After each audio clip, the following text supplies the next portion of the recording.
کیونکہ مجبوری تھی نا، لوگوں نے لینے تھے. میں مسلمانوں کی بات کر رہا ہوں کیونکہ یہاں قبضہ غیروں کا، حکومتوں کی میری بات نہیں کر رہا. جو چیز شارٹ ہو جاتی ہے اسے کیا کرتے ہیں؟ اسے مہنگی کر دیتے. قحط ہو گیا، غلہ مہنگا ہو گیا. حضرت عثمان غنی رضی اللہ تعالیٰ عنہ نے کسی ملک سے 10 اونٹ غلے کے بھرے ہوئے بوریاں لدی ہوئی منگائے. تاجر آگے کہنے لگے عثمان آپ بڑے تاجر ہیں، تو اس زمانے میں آپ کا مال آ رہا ہے تجارت کا، تو آپ، ہم مال نہیں دیکھتے، جو ہے نا اندر، جو جس طرح کا بھی ہے، جتنی قیمت آپ نے بتائی ہے وہ بھی آپ پر اعتبار کرتے ہیں، اس سے ڈبل لے لیں.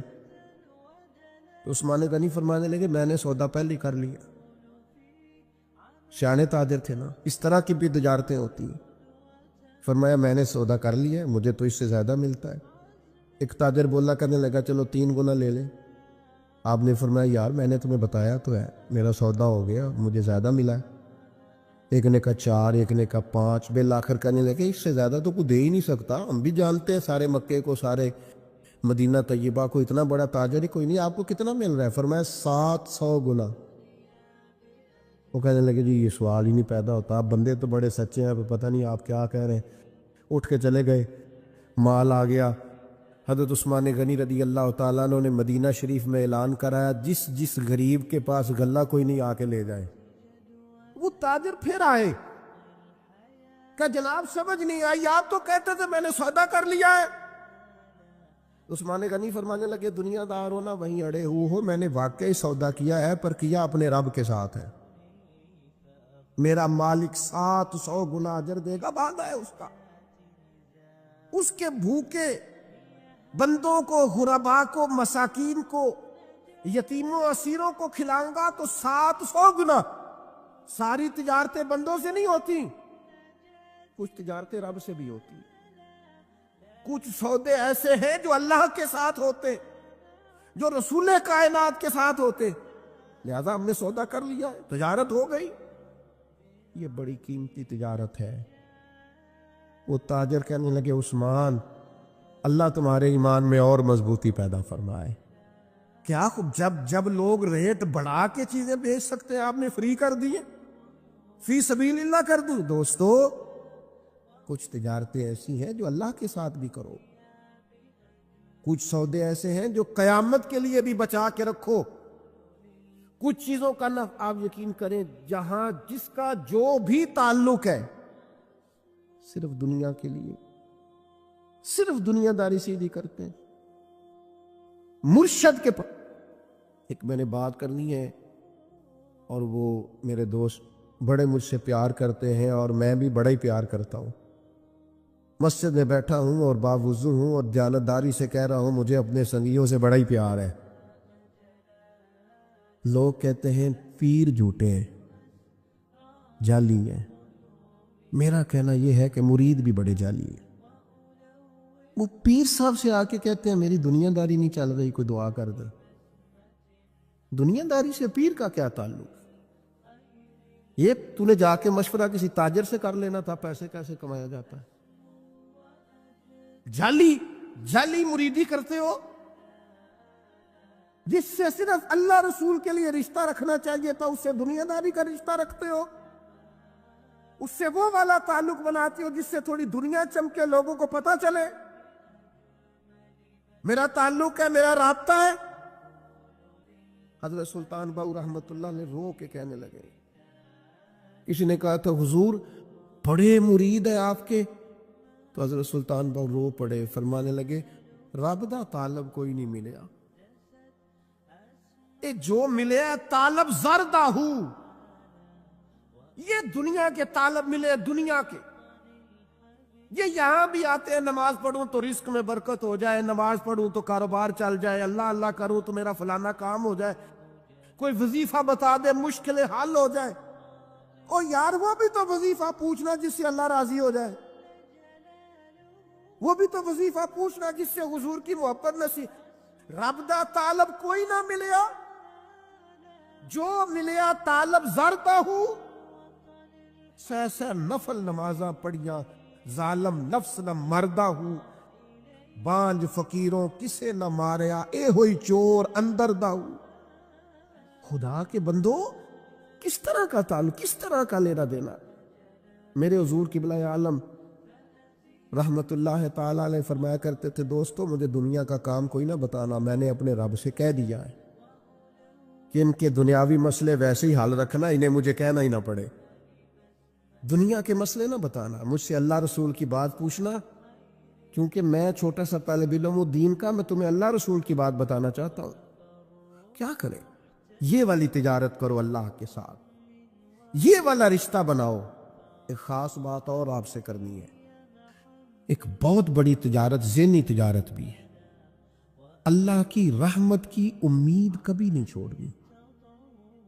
یہ انویسٹمنٹ کرنی ہے کہ کبھی، آپ کو پتہ ہے رحمت الہی کی امید رکھنا واجب ہے، یعنی یہ ظنی مسئلہ نہیں، یہ ضروریات دین کا مسئلہ ہے، اور یہ امید آخر تک نہیں ٹوٹنی چاہیے۔ ہر وقت رحمت کی امید رکھیں، ہر وقت کرم کی، یہ ذہن بنائیں، پھر دیکھ اس پر نتیجے کتنے۔ امام قرطبی روایت لائے ہیں، فرماتے ہیں دو بندوں کو قیامت والے دن نہ حکم ہوگا چلو دوزخ میں، تمہارے اعمال ایسے ہیں جس پر فیصلہ جہنم کا ہے۔ دونوں بندے ہیں، ایک نے دوڑ لگا دی دوزخ کی طرف، دوڑتا جا رہا ہے تیزی سے، اور دوسرا نہ ایک قدم آگے رکھتا ہے پھر پلٹ کے پیچھے دیکھتا ہے، پھر ایک قدم آگے رکھتا ہے، فرشتے لے جا رہے ہیں، پھر پلٹ کے پیچھے دیکھتا ہے۔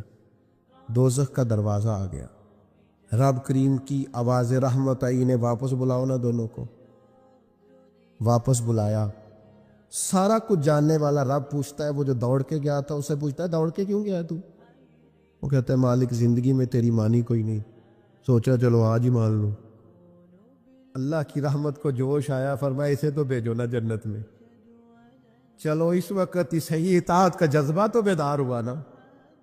دوسرے سے پوچھا بھائی تو کیوں نہیں جا رہا تھا؟ وہ کہنے لگا مالک میری ساری زندگی کی امید رہی ہے کہ میرے رب نے معاف کر دینا، معافی مل جانی ہے، کرم ہو جانا ہے، فضل ہی ہونا ہے۔ یہ جو لوگ کہتے ہیں نا جی اوہو قدم آگے رکھتا ہوں میرا پیچھے جاتا ہے، تو بھئی اللہ کا فیصلہ اگر پیچھے جانا ہے تو اس پہ خوش ہو جا، تو خدا کی رحمت پر امید تو کر، جو اللہ فیصلہ کرے گا کرم والا ہوگا۔ وہ عرض کرنے لگا مالک فرشتے مجھے لے جاتے تھے پر میرے اندر سے آواز آتی تھی رب کریم ہے، آواز کرم آ جائے گی۔ مالک دوزخ کا دروازہ آ گیا پر میری امید ٹوٹی نہیں، میری قائم رہی، اور جب تیری آواز رحمت آئی نہ کہ آ جا، تو پھر میرے اندر سے وہ عقیدہ اور تگڑا ہوا، دیکھا نا بلا لیا نا تیرے رب نے، آ گئی نا رحمت کی آواز، بلا لیا نا۔ تو اللہ کریم نے فرمایا فرشتوں اس کے سارے گناہوں پر قلم پھیر دو، جو میری رحمت کی اتنی امید رکھے اسے دوزخ میں نہیں جنت میں داخل کیا جاتا ہے۔ ایک نوجوان لڑکا حضور کی خدمت میں آیا کرتا تھا، محبت کرتا تھا وہ ایک یہودی کا بیٹا، جب بیمار ہو گیا تو نبی پاک تیمارداری کے لیے تشریف لے گئے، وہ خوش ہو گئے، غریب لوگ تھے۔ یہ تو کرم بالائے کرم ہو گیا کہ محبوب آ گئے۔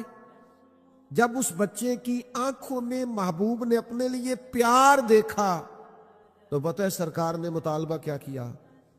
حضور نے فرمایا کلمہ پڑھ جا، مسلمان ہو جا، اس لیے کہ کسی شخص کے لیے سب سے اعلیٰ تحفہ محبت کرنے والے کے لیے حضور یہ سمجھتے تھے کہ وہ مسلمان ہو جائے، وہ دین کی طرف آ جائے، وہ راہ سنت کو اختیار کرے، وہ شریعت کا رستہ اختیار کرے، یہ سب سے بڑی چاہت ہے حضور کی۔ اس نوجوان نے کلمہ پڑھ لیا، پہلے اپنے والد کی طرف دیکھا، والد کہنے لگے بیٹا جیسے محبوب فرماتے کر لے، پھر وہ مسلمان ہوا، اور مسلمان ہوا تو روح پرواز کر گئی۔ اب محبوب جب اس کے کمرے سے باہر آئے تو پتہ کیا فرمایا؟ حضور فرمانے لگے اللہ کا شکر ہے جس نے میری وجہ سے اسے دوزخ کی آگ سے بچا لیا۔ تو ایمان امتی لے آئیں، امتی سچ بولنے لگ جائیں، غلام رزق حلال والے ہو جائیں، ان کے مزاج، ان کے اخلاق، ان کے رویے، ان کے لہجے ٹھیک ہو جائیں، ان کا طرز زندگی سنور جائے، اخلاقی بلندیوں کی طرف یہ لوگ مائل ہو جائیں، یہ حضور کی سب سے بڑی چاہت، یہ نبی پاک کے سینے کا سب سے بڑا درد ہے۔ حضور چاہتے ہیں کہ لوگ وہ رستہ اختیار کریں جس سے اللہ راضی ہوتا ہے۔ اس کے لیے نبی پاک بڑی کاوش کرتے، اس کے لیے حضور کوشش کرتے، ہر پہلو پر رہنمائی ارشاد فرماتے۔ جہاں جہاں سے کوئی شخص گمراہی کی طرف بڑھ سکتا ہے ان چیزوں کی نشاندہی کرتے، رزق حلال اور حرام کی چیزوں کے بارے میں بار بار مطلع کرتے۔ خواہش تھی نبی کریم علیہ السلام کی کہ لوگ دین کی طرف آ جائیں۔ جب کوئی بڑی تکلیف دیتا، احد میں بڑی تکلیف دی لوگوں نے، اور طائف میں بڑی تکلیف دی، اور صحابہ نے مطالبہ کیا کہ یا رسول اللہ آپ دعا کریں یہ تباہ ہو جائیں، تو اس موقع پر بھی نبی پاک نے دعا یہ کی کہ یا اللہ انہیں ہدایت عطا فرما دے۔ انہیں پتہ ہی نہیں ہے یہ کیا کر رہے ہیں، یہ جانتے نہیں ہیں اپنا نفع اور نقصان، جس طرح کسی بچے کے بارے میں انسان سوچتا ہے، اسے خبر نہیں ہے، اسے شعور نہیں، اس طرح نبی پاک صلی اللہ علیہ وسلم اپنی امت کے لیے سوچتے، اور درد اپنے سینے میں۔ حضرت ابو ہریرہ رضی اللہ تعالیٰ عنہ ایک دن حاضر بارگاہ ہوئے اور بڑے پریشان تھے۔ عرض کی یا رسول اللہ، اللہ نے فضل کیا ہے اور میں مسلمان ہو گیا ہوں، لیکن میری والدہ مسلمان نہیں ہے، حضور میں بڑا پریشان ہوں، نظر کرم کر دے۔ تو محبوب نے ہاتھ اٹھائے، کہا اے اللہ ان کی والدہ کو ہدایت عطا فرما۔ حضرت ابو ہریرہ فرماتے ہیں میں دوڑا گھر کی طرف، نبی پاک علیہ السلام نے دعا کر دی اب کرم ہو جائے گا۔ فرماتے ہیں میں گھر کی طرف دوڑا، جا کے دروازے پہ دستک دی، اندر سے دروازہ بند تھا۔ میری والدہ کہنے لگی ذرا صبر کر، میں غسل کر رہی ہوں۔ فرماتے اماں غسل کر کے باہر آئی، اور جیسے ہی میرا آمنا سامنا ہوا میری ماں نے کلمہ پڑھنا شروع کر دیا۔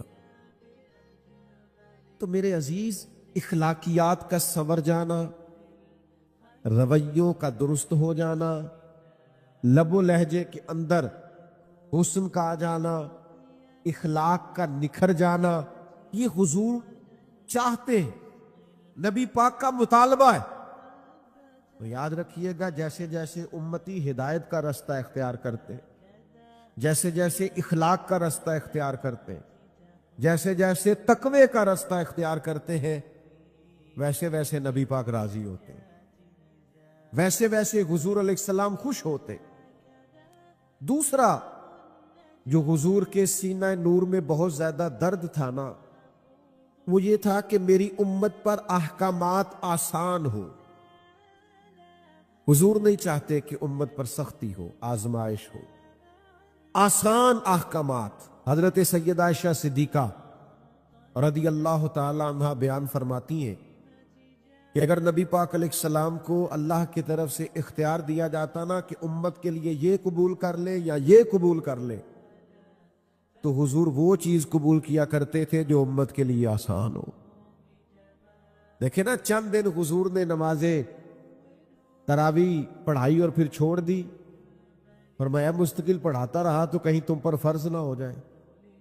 اب وہ سنت شہری ہے، لیکن نبی پاک علیہ السلام نے اس لیے چھوڑ دی کہ کہیں ایک شخص نے پوچھا، سرکار نے فرمایا حج فرض ہے، اس نے پوچھا ہر سال فرض ہے، کریم خاموش ہو گئے، پھر پوچھا ہر سال فرض ہے، حضور خاموش ہو گئے۔ جب اس نے تیسری بار پوچھا تو فرمایا جو میں کہوں کر لیا کرو، اگر میرے منہ سے نکل جاتا ہر سال فرض ہے تو ہر سال فرض ہو جاتا، تمہیں تکلیف ہوتی۔ نبی کریم چاہتے ہیں آسان شریعت، آسان، لوگ مشکل میں نہ آئیں۔ حضور علیہ السلام آسانی چاہتے ہیں۔ حضور علیہ السلام نا وصلی روزے رکھا کرتے تھے، یعنی آج روزہ رکھا، کل پھر رکھ لیا، پرسوں پھر رکھ لیا۔ تو کچھ صحابہ نے بھی چاہا ہم بھی وصلی روزے رکھیں، مسلسل روزے رکھیں، تو بیمار ہو گئے، تکلیف ہو گئی، تو اللہ کے حبیب علیہ السلام کو پتہ چلا کہ انہوں نے بھی اسی طرح روزے رکھے ہیں، تو حضور فرمانے لگے ایکم مثلی، تم میں سے میری طرح کا کون ہے؟ میں تو اپنے رب کے پاس رات گزارتا ہوں، کھلا بھی دیتا ہے، پلا بھی دیتا ہے، تم ایک دن روزہ رکھا کرو اور ایک دن چھوڑا کرو، پابندی لگائی۔ جب کچھ صحابہ نے عرض کیا تھا کہ ہم ہر روز رات کو نفل پڑھیں گے، ساری رات ہر روز نفلی روزے رکھیں گے، تو نبی کریم نے فرمایا نا بھائی، میں تم سب سے زیادہ اللہ کو جانتا ہوں، اور میں تم سب سے بڑھ کر رب سے ڈرتا ہوں۔ میں تو روزہ بھی رکھتا ہوں، افطار بھی کرتا ہوں، میں تو عبادت بھی کرتا ہوں، اور کچھ وقت رات کا آرام بھی کرتا ہوں۔ اللہ کے حبیب صلی اللہ تعالی علیہ وسلم آسان شریعت۔ بعض لوگوں کو نا ناراض نہ ہوئیے گا،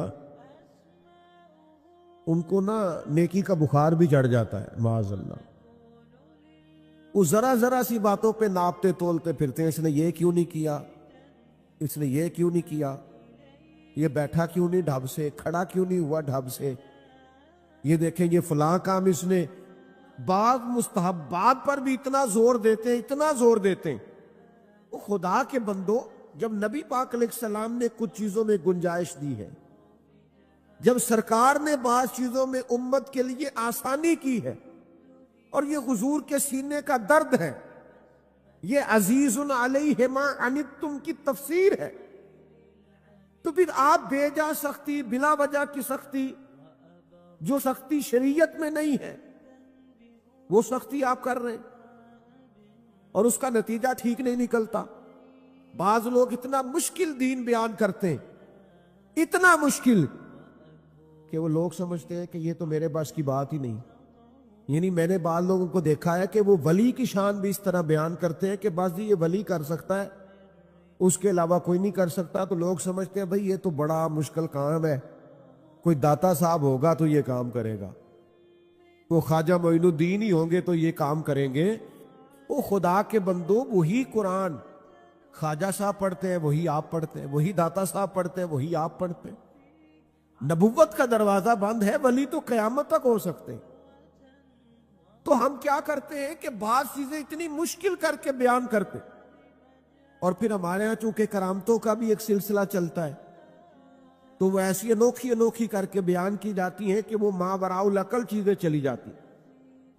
تو شریعت کا وہ خاص حسن جو آسانی والا ہے، جس کا مطلب یہ ہے کہ اس پر عمل کیا جا سکتا ہے۔ ہاں، ہر چیز میں رخصت کو تلاش نہ کریں، آپ ہر چیز کو مشکل اپنی طرف سے نہ بنا دیں، لیکن یہ کہ وہ والا دین کا پہلو بیان نہ کریں۔ نبی پاک علیہ السلام جو دین لے کے آئے وہ تو قابل عمل ہے، وہ تو آسان ہے، وہ تو پیار والا ہے،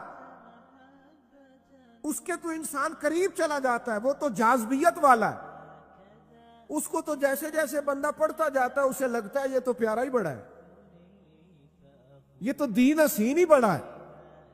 جیسے جیسے شریعت اسلامیہ کو انسان دیکھتا جاتا ہے، غور کرتا ہے، مطالعہ کرتا ہے، علم پاتا ہے، اسے احساس ہوتا جاتا ہے کہ یہ تو بڑا خوبصورت ہے، بڑا میٹھا ہے، بڑا قابل عمل ہے۔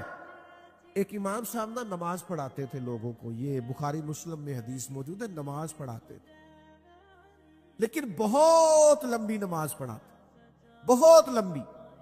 اب کچھ بیچارے ایسے لوگ بھی ان کے پیچھے کھڑے ہوتے جو سارا دن اونٹ چراتے رہے، محنت مزدوری کرتے رہے، لیکن بہت لمبی نماز پڑھاتے۔ تو لوگوں نے آ کے شکایت کی۔ آپ نے بات کو سمجھنا ہے۔ آج تو لوگ طلباء پر پابندی لگا دیتے ہیں نا کہ پورا قرآن مجید پڑھنا، میری دکان پہ قرآن پڑھنے آئے ہو، اصالے ثواب کے لیے پڑھنے آئے تو سارا پڑھ کے اٹھنا۔